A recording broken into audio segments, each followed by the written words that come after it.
आपको सीधे लखनऊ लिए चलते हैं, जहां पर भीषण आग लगी, जहां अग्निकांड हुआ है वहां पर इस समय कार्रवाई हो रही है, बुलडोजर एक्शन लिया जा रहा है। अग्निकांड में ये बड़ा एक्शन योगी सरकार की तरफ से लखनऊ में बुलडोजर कार्रवाई यहां पर शुरू हो चुकी है।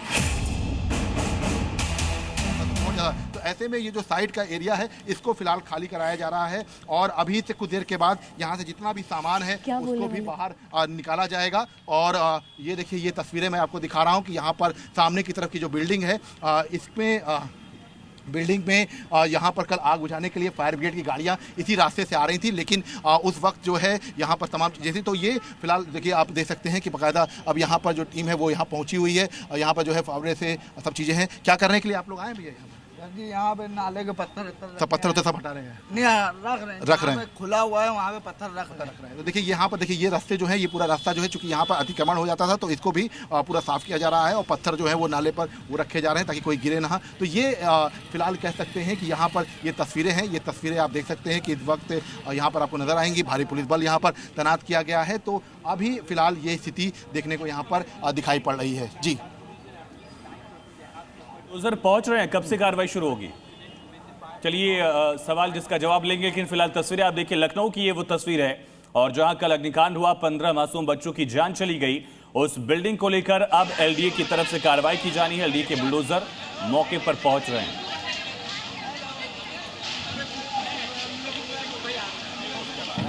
ये पूरा एरिया जो है उसको खाली कराया जाना है। और अभी आपको एक अपडेट देता हूं कि यहाँ से अब सामान जो है वो निकाला जाएगा। इसके लिए बाकायदा जो क्रेन्स हैं वो मंगाई जा रही हैं। जो अंदर सामान है उसको बाहर निकाला जाएगा ताकि जो अंदर की तरफ की जो स्थिति है वो जो है समझी जा सके।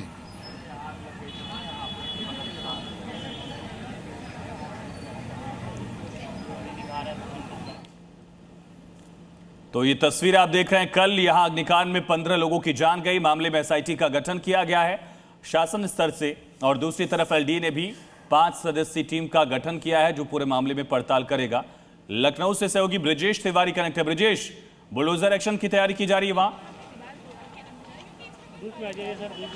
देखिए, उसकी भी तैयारी होगी, उसकी भी जांच के बाद तय कर लिया जाएगा कि बुलडोजर एक्शन कब होगा। लेकिन इस बीच अगर मैं तस्वीरें दिखाकर लोगों से एक बार बात भी यहां पर करता हूं कि आखिरकार कल जब ये पूरा घटनाक्रम हुआ, आप उस वक्त बता रहे थे कि आप पास में ही थे उस वक्त। मैं इधर से गुजर रहा था तो देखा आग लगी हुई थी और बढ़ती ही जा रही थी। अच्छा, कब से चल रहा था ये कोचिंग? 2 बजे की बात नहीं, कोचिंग सेंटर तो आई थिंक 10.5 साल 2 साल ऐसे हुए होंगे आई थिंक। हाँ, बाकी ये रेसिडेंशियल इलाके में चलता है? ये है तो रेजिडेंशियल ही, पूरा रेजिडेंशियल ही है।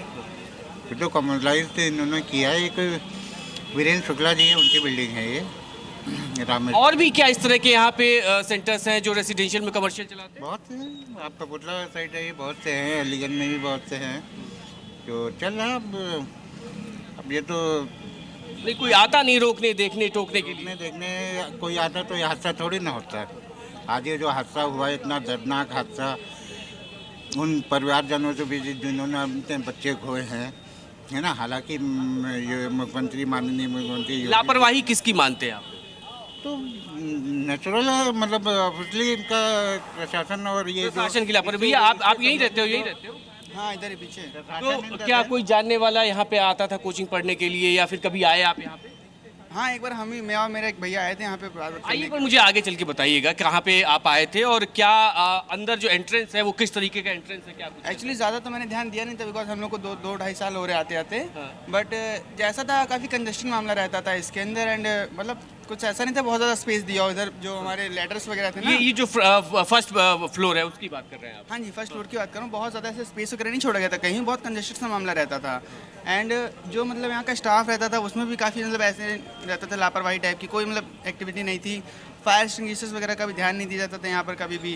एंड यहाँ नीचे पेट वाला जो रहता था, इसमें भी हमारे डॉग्स वगैरह काफ़ी आते रहते थे, तो हम लोग यहीं से। उस वक्त जब आप यहाँ पे आए थे तो क्या एडमिशन किस वजह से नहीं लिया था? एडमिशन बस ये था कि स्टाफ हम लोग को नहीं सही लगा था एंड फैकल्टीज़ वगैरह भैया को नहीं सही लगी थी। तो बस मैं तो इधर उधर देख रहा था चीज़ें क्या हो रही क्या नहीं हो रही, बाकी तो वही ध्यान दे रहे थे बिकॉज वो बड़े हैं साथ में।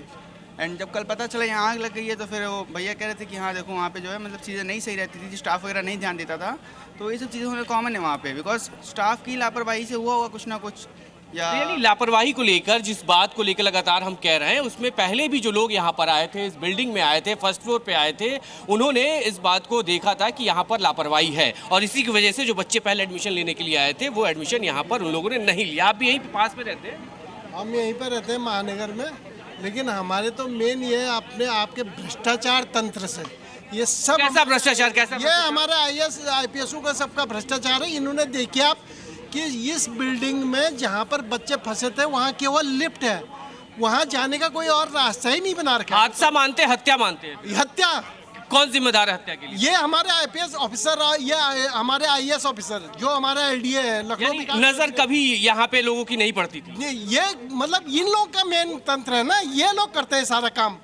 हमारे जो IAS और IPS ऑफिसर है ये इन लोगों का तंत्र है। नजर यहाँ पे ड्यूटी क्या है फिर, काहे के लिए बना रखे हैं ये IAS IPS? ये इतने पर है, UPSC का एग्जाम देके आ जाते हैं और उसके बाद हमारी कंडीशन ऐसी है, हमने तो इतने बच्चे खो दिए। ये ऐसी तो कंडीशन अभी लखनऊ में कई है, ये केवल एक नहीं है। आसपास ऐसे ही यहाँ पे आसपास के लखनऊ में क्या, आप कई शहरों में देखिए, हमारे इंडिया के कई शहरों में ऐसी कोचिंग सेंटर कई लोगों ने खोल रखे हैं। और अभी देखिए आप हजरतगंज में जाइए, आप हजरतगंज में कई कोचिंग सेंटर है ऐसे जिनके लिए कोई साधन नहीं होगा निकलने का और आग लगने का। आजकल तो कई जगहों पर आग लग जाएगी। बच्चों को ऐसे कोचिंग सेंटर्स में भेजेंगे क्या? भेजने कौन, मतलब अब लोग बाग तो भेजते हैं, मजबूरी आ गई लोगों की। पढ़ाएं कैसे पढ़ाएं? बच्चे अब जाते हैं पढ़ने के लिए, उनकी कंडीशन ऐसी हो गई लोगों के। बच्चे सोचते हैं, सब लोग अपना बच्चों का भविष्य बनाना चाहते हैं, लेकिन भविष्य बनाए कैसे? इन IAS और IPSओं के हाथ में जो हमारे IAS जो LDA में भरे पड़े हैं, भ्रष्ट, सब सारा भ्रष्ट तंत्र, भ्रष्टाचार, करप्शन की ये लोग बात कर रहे हैं। क्या आप भी यही मानते हैं कि करप्शन है, भ्रष्टाचार है? जी जी, तब तक नहीं कुछ नहीं हो सकता। बोलिए ना भैया, खुल के तो आप तो बोलिए। भ्रष्टाचार तो है सर, सच बोलिए। भ्रष्टाचार तो है। सच नहीं बोल सकते। फायर ब्रिगेड को यहाँ ध्यान देना चाहिए, कैसे क्या है पूरा सब निरीक्षण करना चाहिए। बिना इससे बिल्डिंग कैसे बन सकती है? तो ये एक लोगों का अपना ओपिनियन भी। और इस बीच में आपको एक यहाँ की तस्वीर दिखा रहा हूँ। देखिए ये यहाँ पे एंट्रेंस बना हुआ था और एंट्रेंस पे ही आपको यहाँ पे तमाम AC के जो आउटडोर इनपुट्स होते हैं वो यहाँ पर लगे थे और यहीं से एंट्री होती थी और यहीं से आग लगनी जब शुरू हुई तो धुआं अंदर गया, जिसके बाद बच्चे अंदर फंस गए। अब जरूर जाँच की बात कही जा रही है, लेकिन लोग सीधे तौर पर बुलडोजर एक्शन होने का कोई अपडेट है या जांच पड़ताल के बाद आगे फिर यही कार्रवाई होगी? आज की तारीख में कोई ऐसा एक्शन होने वाला है क्या? देखिए वो अब देखिए फिलहाल अभी इस तरह की कोई आधिकारिक पुष्टि नहीं है कि यहाँ पर बुलडोजर एक्शन की कार्रवाई हो, लेकिन ये जरूर कहा जा रहा है कि जांच की जा रही है और जांच में इसमें LDA भी है, नगर निगम भी है और इस बात को वेरीफाई किया जाएगा कि ये अवैध थी। तो अवैध के बाद इस पर शुरुआत में जब इसको ध्वस्तीकरण की कार्रवाई जब पहले एक बार सुनिश्चित की गई थी तो क्यों रोका गया? तो ये सब चीज़ों को वेरीफाई करने के बाद आगे की कार्रवाई की जाएगी। लेकिन इस बीच यहाँ पर लोगों की नाराजगी, इस बीच लोगों की जो नाराजगी है वो साफ यहाँ पर देखने को मिल रही है। मैं एक बार फिर से आपको यहाँ पर अंदर की तस्वीरें, मैं दूसरी तरफ से कहूँगा, कैमरा पर्सन देशराज है मेरे साथ, मैं इनसे कहूँगा दूसरी तरफ से आएँ और यहाँ से मैं आपको एक तस्वीर यहाँ की दिखाता हूँ, क्योंकि लोगों के अंदर गुस्सा। और यहाँ से देखिए, अगर आप इस तस्वीर को देखिए, यहाँ पे कोई गाड़ी भी थी शायद वो भी जली है या ये स्कूटी है वो जली हुई है। लेकिन यहाँ अगर आप ऊपर देखें तो ऊपर की तरफ आपको जो AC के जो आउटडोर यूनिट्स होते हैं ये यहाँ पे लगे हुए थे। मैं गिन के बताता हूँ आपको, देखिएगा 1 2 3 4 5 6 7 8 9 10 11। एक ये छोटे से स्पेस में 8 बाई 8 के स्पेस में यहाँ पर 8 यूनिट यहाँ पे आउटडोर यूनिट AC के हैं, यानी AC अंदर भी इसी तरीके का। वहीं दूसरी तरफ राइट साइड में भी आपको दिखाता हूँ मैं, यहाँ भी इसी तरीके के AC के आउटडोर यूनिट्स लगे हुए थे। और ये सब कुछ अवैध है क्योंकि इनके पास इस तरह के उपकरण का इस्तेमाल करने के लिए जो बिजली विभाग का जो पैमाना है, जो पैरामीटर्स है, उस हिसाब से इनके पास वो यूनिट की अवेलेबिलिटी नहीं थी। लेकिन इसके बावजूद अवैध तरीके से ये चलाया जा रहा था, AC चलाई जा रही थी यहाँ पे, और उसके बाद ये पूरा का पूरा हादसा हुआ। और एक तस्वीर और मैं दिखाता हूँ मैं आपको। दर्शकों का इस समय क्या कुछ कहना है जरा आपको वो भी दिखाते हैं। ये वो बिल्डिंग है जहाँ पर ये आग लगी थी और कल जो मंजर था वो हम यहाँ के तमाम लोग से जानने की कोशिश करते हैं। ये बताइए कि क्या नाम है आपका? हमारा उमेश कुमार।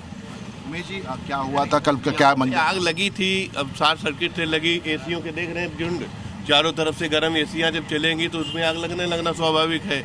इसको नियमों की अनदेखी करके ऐसा संचालित किया जा रहा है। ये जो नियम के रखवाले हैं उनको देखना चाहिए, फिर निगाह डालना चाहिए। अगर डालते तो ऐसी घटना नहीं होती।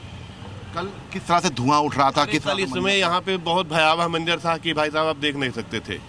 हृदय कांप जा रहा था लोगों को देखने में, हृदय कांप जा रहा था। जिन बच्चों की सांस घुट के मृत्यु हुई होगी वो बच्चे क्या सोच रहे होंगे अपने दिमाग में। मैं कुछ IAS PCS बनने की कोचिंग के पढ़ाई कर रहे थे, अब उनका सारा सपना चकनाचूर हो गया केवल नियमों की अनदेखी करने वालों की वजह से। बहुत भयावह हुआ था ये, बहुत ही खतरनाक। बताइए जिनके बच्चे 15 बच्चे चले गए, क्या मामूली बात हुई क्या? और रेजिडेंशियल होते हुए उसको कमर्शियल बना दिया, उसी में जो है सारे देखिए ये तमाम जो लोग हैं ये यहाँ के नहीं है और सीधे तौर पे कहा सकता है कि बड़ी लापरवाही जो है वो देखने को मिली है। जहाँ ये पूरी घटना घटी है वहां पर बेसमेंट बहुत संकरा था, रास्ता नहीं था ऊपर जाने का, बहुत मुश्किल भी। अगर रास्ता चौड़ा होता तो कुछ लोगों को जाहिर है बचाया जा सकता था। बताया जा रहा है कि ऑटोमेटिक लॉक होने की वजह से बच्चे लॉक हो गए थे। रेस्क्यू कर्मी की तरफ से पूरी जानकारी दी गई। चौड़ा में आप देख ही रहे हैं 60 फीट गहरा है और उसका जाने का रास्ता बस यही है, एक ही रास्ता है। और ये तो बहुत संकरा, हाँ सकरा रास्ता है जी।